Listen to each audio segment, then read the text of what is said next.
Good day, all my fans. This is the King of the Iron Fist along with King K. Nigga, you ain't got shit in that cup. Yeah, there's not even any. Look, there's nothing in here. Oh, there's. I got you. No, I'm kidding. We're out of the date too because it says 2015 on there. We're in 2016. Well, Impact was last night, so we're on to the Impact review today. I don't have notes.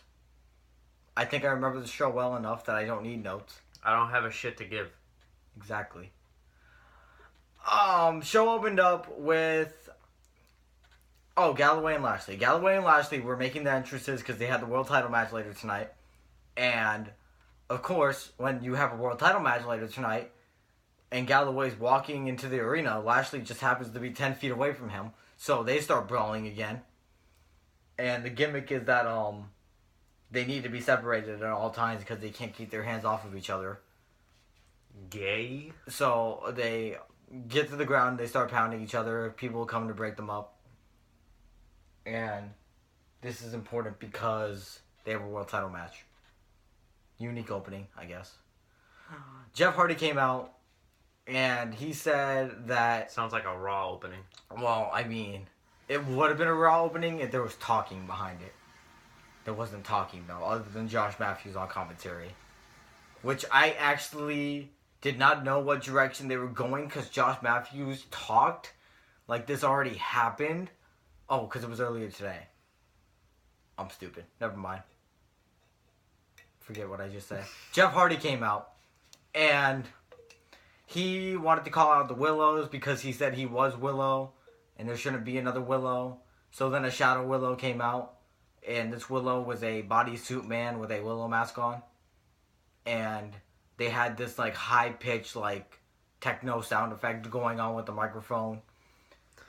And this Willow basically said that he lives in the shadows, whatnot. And how that they were going to be the end of Jeff Hardy. And Jeff Hardy said that he wasn't Willow.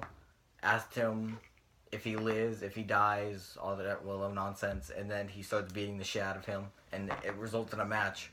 We get Jeff Hardy versus Shadow Willow. And it lasts for about, I think, 45 seconds. Jeff Hardy pins him, I think, with a twist of fate. You know what this shit reminds me of? This shit reminds me of, like, that Kingdom Hearts bullshit where, like, Sora fights, like, his shadow self or whatever. It's like a heartless thing. See, it's somewhat like that. Okay, so, like, first of all, when TNA tries to do this kind of thing, it's not like early 2000s Raw where you could somewhat make it like a movie type value. You can't really do that nowadays because not only does it come off as silly nowadays, it comes off as very cheap. Like, it's like you can't really... It's like you go full on comical because you can't think of anything of real value within the storyline, so you just go fucking nuts with it. You make it like the old Spider-Man movies, as cheesy as it could fucking be, just to escape the fact that you can't make any real good story out of it. If anything, Jeff Hardy's alter ego. It could be way worse. It could legit just be a shadow. So, he beats this alter ego guy, and then two other Willows come out. The first one joins the Shadow Willow, and they hold Jeff Hardy, and then the third one stands in the ring, and then they go to commercial, because that's what happens on a wrestling show. And they come back for commercial, and the third Willow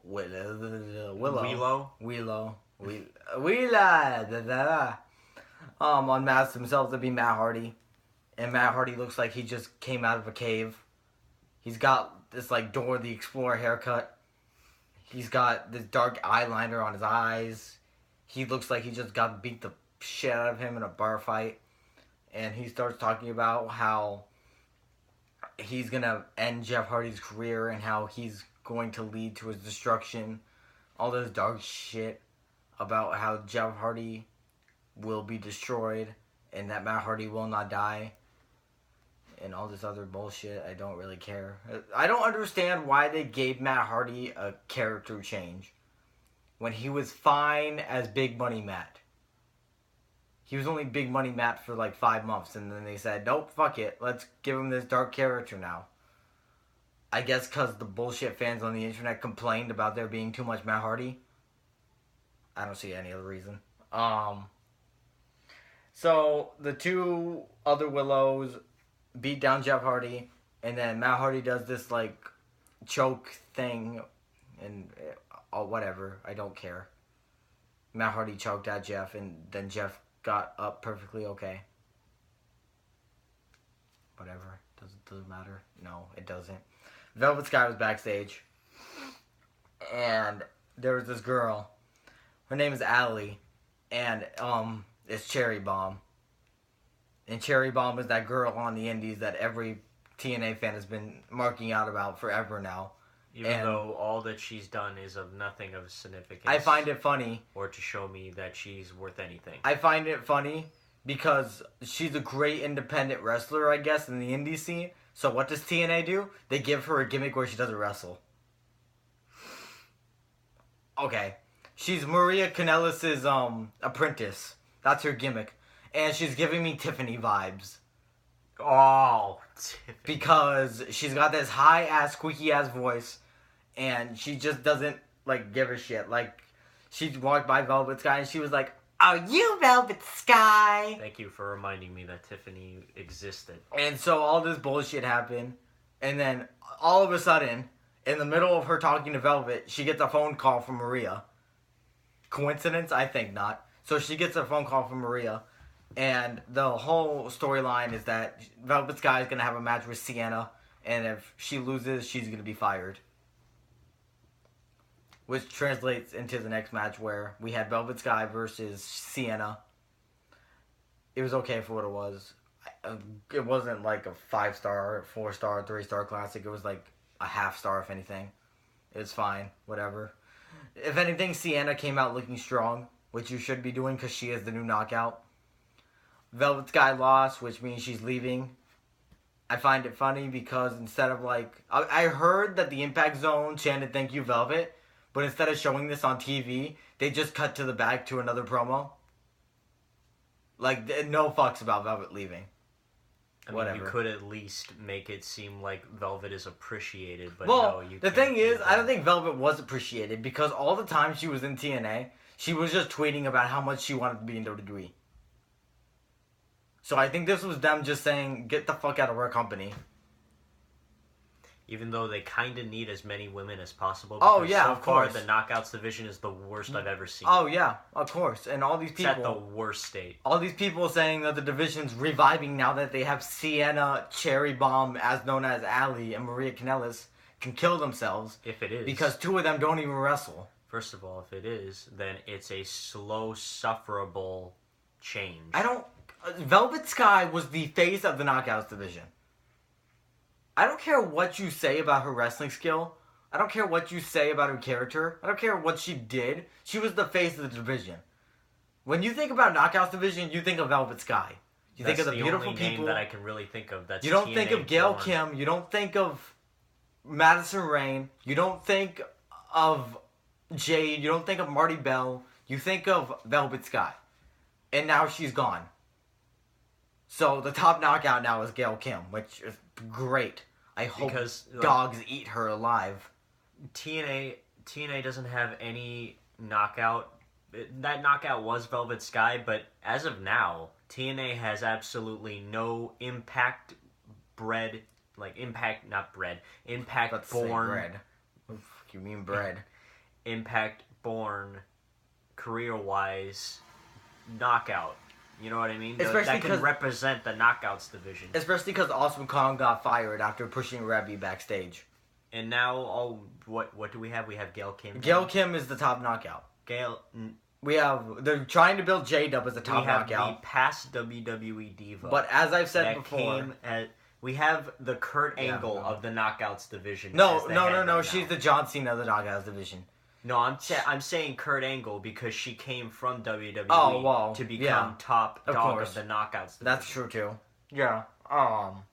They're trying to build Jade up as another face of the division, but as I said before, well, I haven't said this on the channel yet, but the thing about TNA at the moment is they can't really build up new faces because only the loyal fans are tuning in still. You can't build up a new star when only the same people are watching. That's why you need to get the big stars so you can get people to start watching, and then you build up the people while the big stars... That's why it needs to be even. It needs to be an even play field. And right now, getting rid of Velvet Sky is not a good cause for you. You see, what I think TNA needs at the moment is a facelift, having bigger stars with bigger names come up here. But I don't think TNA. I think the problem with TNA is that they can't have this facelift because they can't find anybody.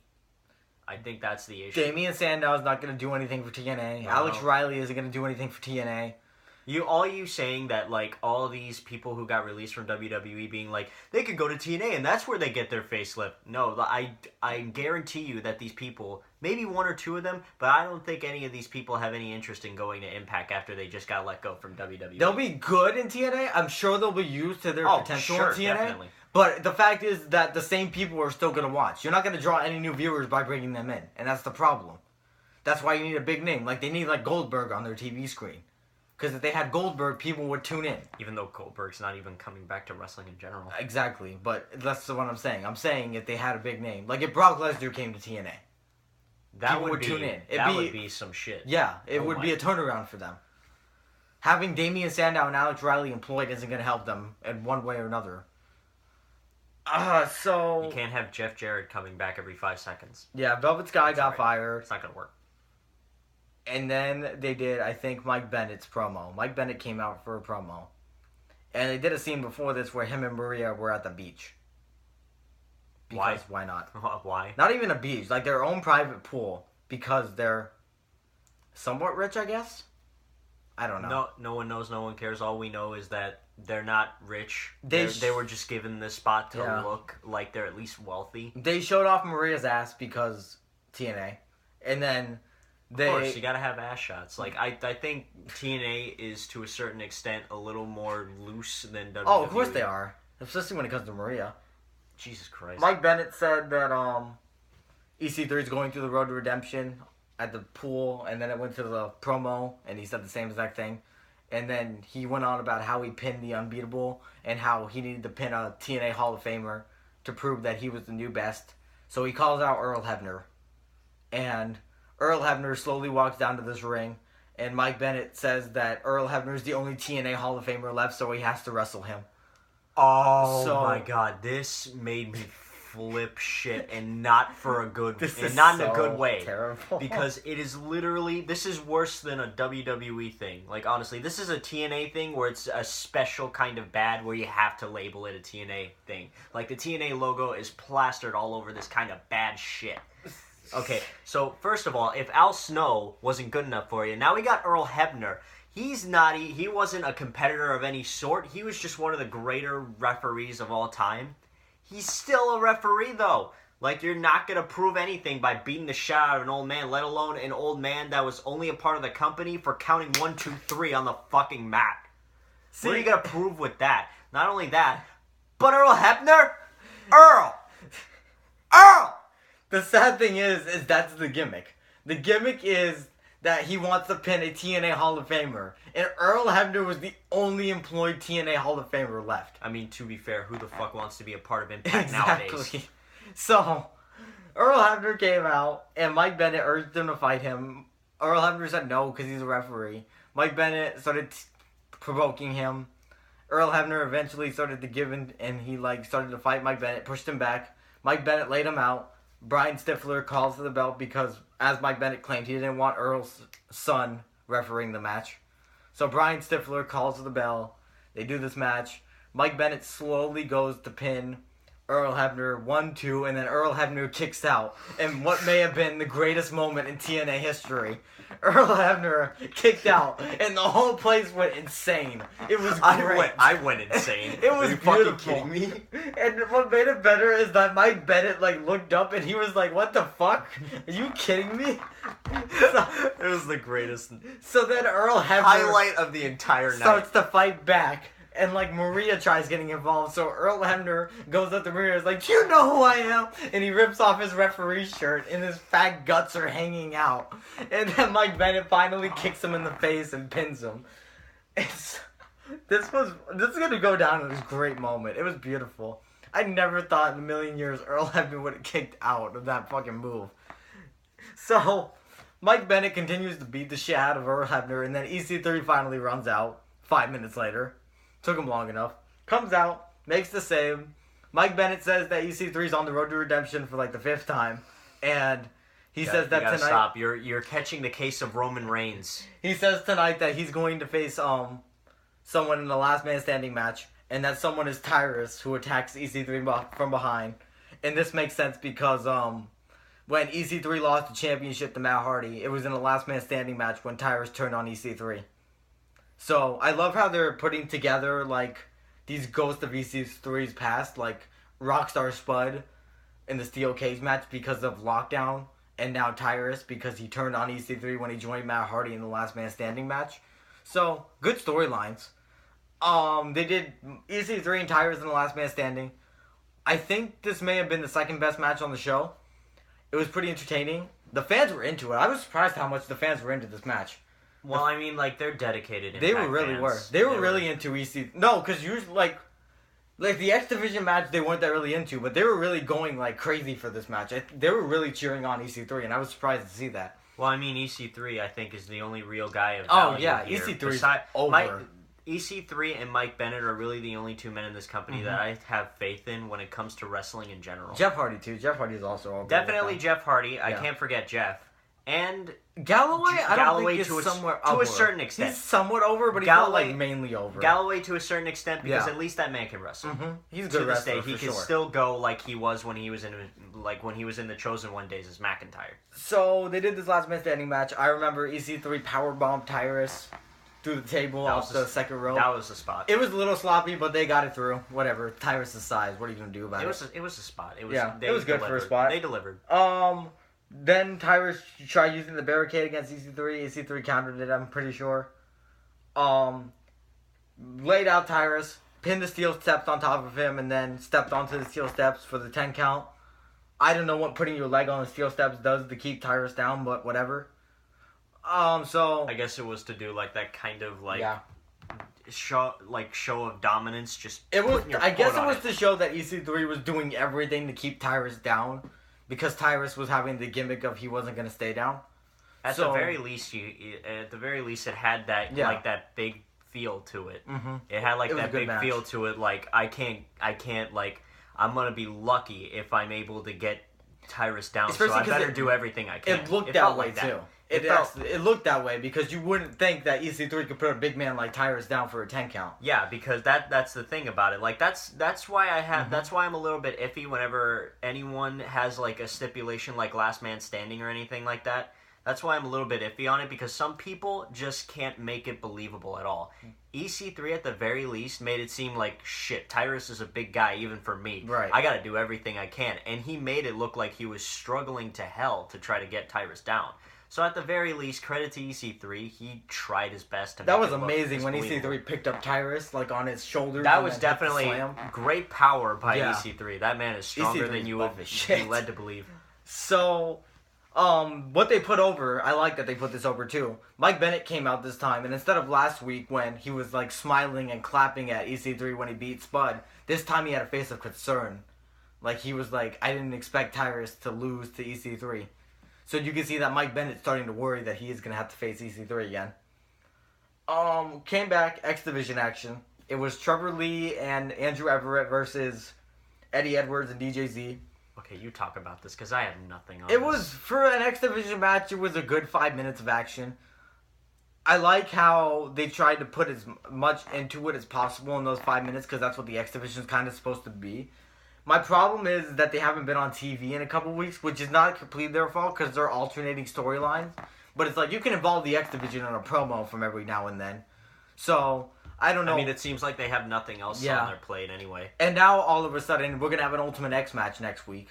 We don't know who the competitors are. We don't know what's happening. But we just know there's going to be an Ultimate X. And I always hate when they do this because Ultimate X is supposed to be one of those special matches that only happens once in a while. And then they just throw it out there and they don't give us challengers. They don't give us names. They just say it's happening. So, whatever. That was the other thing. The other thing is that next week is May Mayhem. They did this last year and they're continuing it this year. Because it makes sense, I guess. I don't know. Doesn't matter. So, DJZ and Eddie Edwards won when I think DJZ pinned Andrew Everett.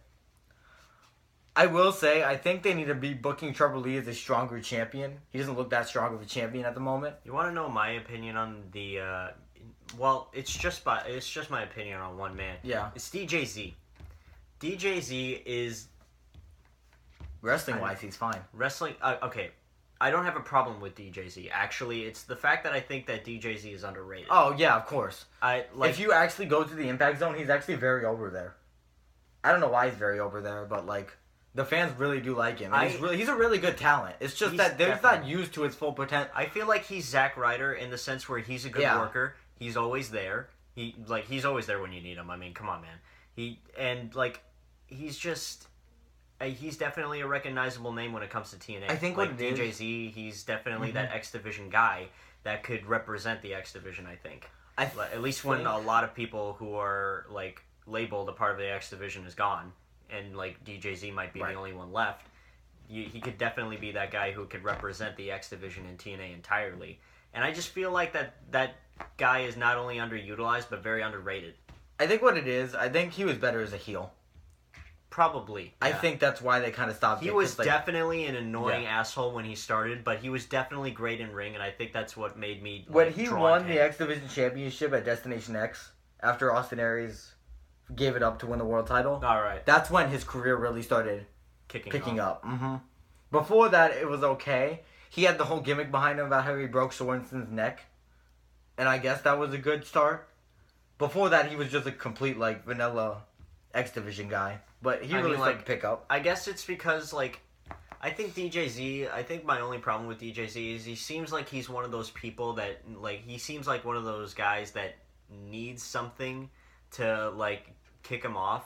Otherwise, he'll just not know what to do. Like you got to give him something to work with. What it is, it's that he doesn't have a good character. That's what it is. I don't think he has an established. I think he has. I think he has a character. I think he has a good character. I think it's just what he has a different. He character. doesn't have a developed character. Yeah, that's what we're getting. He has a unique character, but he doesn't have a developed character. He needs to work on his character more. So they did this match, and I think Eddie Edwards and DJZ won.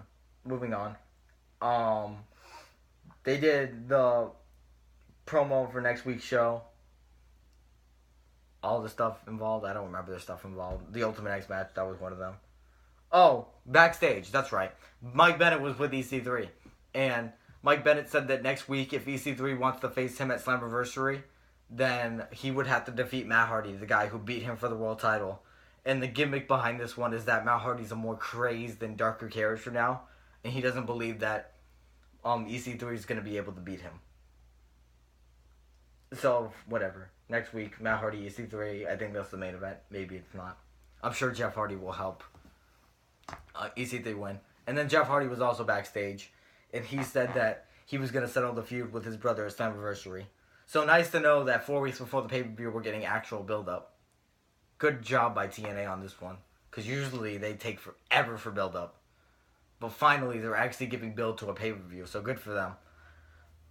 Main event, it was Lashley, Drew Galloway.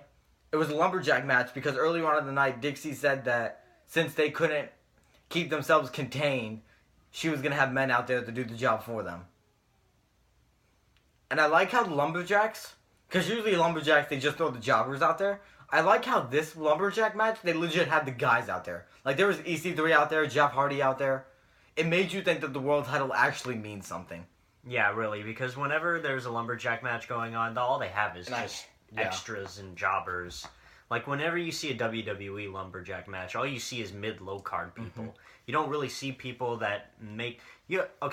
To make a lumberjack match the best it could possibly be, have people who have held the title before be there. Right. Because that makes it seem like a more worthy title to hold. That makes it seem like you have these people circling the ring and you're just like, oh shit, that's right. Jeff Hardy held the title once. Oh shit, that's right. Matt held the title. Well, I don't know. Matt Hardy wasn't out there, but I know Matt Hardy wasn't out there, but it's just like, Jeff oh Hardy, shit. Like you see all these past champions and you automatically think it brings it up to a grander scale. Mm-hmm. That's really the best thing that you could do with a lumberjack match because really that stipulation is a bit stale. I think that I absolutely hate the lumberjack match. I'll say that. I don't like it. I'm the biggest lumberjack hater in the whole wide world. I will say in TNA they do it right. Because in WWE, they do this dumb shit where when you get thrown outside of the rings, the heels will start beating up the face, and the faces will start beating up the heel. And it's like, that's not what a lumberjack match is. TNA actually does it right. When someone gets thrown out, they just throw them back in. Because that's what the match is supposed to be. Yeah. That's the point of the lumberjack. There's not supposed to be any real interference. Exactly. Like people beating the shit out of someone. That's why the lumberjack match fails in the WWE, because it makes you think that someone else needs help to win. TNA, the point of it, it's supposed to be a human cage. And that's exactly what it was. Yeah, it's supposed to keep people in. Even though this one was a little exception, because Galloway and Lashley had a really good match, actually. For what it was. It was a really good Impact main event. I like how they built up to it, too, with the promo videos and everything. It made you feel like it was like a big deal. They had a good back and forth. And then what happened in the end is that the heels pulled out Galloway and they started beating him up. So they called to the DQ. And then everything just broke loose. Like, everyone feuding with each other just went after each other.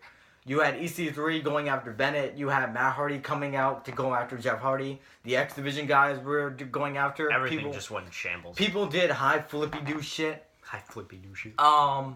Yeah, so my only problem with this is that we didn't get a finish to the match. But I guess it's okay because... Which it seems to be a reoccurring thing in TNA. Yeah. There's the TNA likes to do all these flashy things, but you gotta remember the importance of actually finishing a match. I will say the two things about it that make it okay is one, they did the brawl after it, and the brawl was a good brawl. It made up for the finish.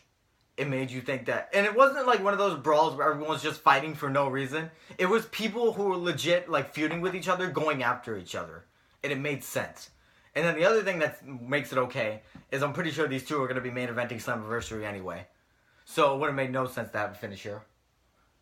Yeah, so that was Impact. Whatever. It was fine for what it was, I guess. TNA for... Hey, there was no decay. For how shit... If it makes you feel any better. That actually kicks it up a point. I was wondering why I didn't hate the guts out of this TNA show. Yeah, for once, I'm actually saying a TNA show is decent. Didn't have DK on there. I don't know. They'll have them back next week. I was wondering why I actually thought it was decent for once. They're gonna probably have them off for a while because they don't have a team to feud with. Which I'm gonna be excited about because they'll be used for like single stars probably. I'm sorry, I just can't get behind the Decay. It's just the goofiest. It's dumber than Stardust. Throwing that out there right now. It's dumber than Stardust. But anyway, I agree with that was Impact, and it was actually decent. It was fine for what it was. I'm glad they're building up to the pay-per-view. I'm glad this isn't WWE where it's like, we'll have an asylum match 6 days before the show. I'm glad. I'm happy. Happy that they're finally doing things right here. They're doing things decent. There are a lot more things that they can do that could be counted as right. But still, they're doing a decent job for what they they're working with it. They re-signed Tigre Uno. They're on a roll right now. Tigre Uno's the future of the company. Does Tigre Uno matter? No. I automatically thought that guy was going to go to... I thought that man was going to go to Lucha Underground, I swear to God. But anyway, Impact.